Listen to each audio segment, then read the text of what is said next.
हमारी अष्टम industries private limited company हमारे नाम राखेલું અમારા આઠેય ભાઈઓના નામ ખોટી છે. લર્નિંગ એન્ડ ઇમ્પ્લિમેન્ટેશન ફર્સ્ટ 1991 માં એસ્ટાબ્લિશ કરેલું ખોડિયાર ફર્નિચર, જે વિન્ડો ડોર એના માટે મેન્યુફેક્ચરિંગનું કામ હતું. પછી ફર્ધર એની અંદર ડેવલપિંગ કરતા 2018માં Ashtam industries private limited company start કરી છે. અને પહેલા અમારે સવારે નક્કી હતું 9:30 આવે, 10 વાગી જાય, રાતે જવામાં 10, 10:30, 11.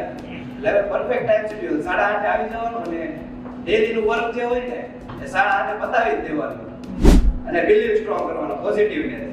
કોક કે આ કામ નહીં થાય તો પહેલા ટ્રાય કરવાની, થાય ન થાય 2 નંબરની વાત છે. અમારે અત્યારે એવું હતું કે આખો જે વિન્ડોનો છે, સેલ્સનું છે, બધા પોતપોતાની રીતે કરતા હોય. સેલ્સ માટે અલગ ટીમ નક્કી કરવાની છે, વિન્ડો મેન્યુફેક્ચરિંગ છે, જે રેલિંગનું છે, એના માટે બધા માટે અલગ અલગ ટીમ, માર્કેટિંગના માણસ અલગ, ઉઘરાણી એકાઉન્ટન્ટ માટે અલગ, એના બધા કરતા. એટલે અટવાઈ જતું. હવે સુધી આપણે માલ વેચી નાખ્યો હોય ને એટલે કસ્ટમર પાસે રિવ્યુ ન લેતા, કસ્ટમર રિવ્યુ અને ફીડબેક લેવાનું શરૂ કર્યું. તમારા પ્રોડક્ટમાં ખામી છે એ તમને ખબર પડે, એના ઉપરથી નવી પ્રોડક્ટ તમે લાવી શકો, એ પ્રોડક્ટમાં સુધારો કરી શકો.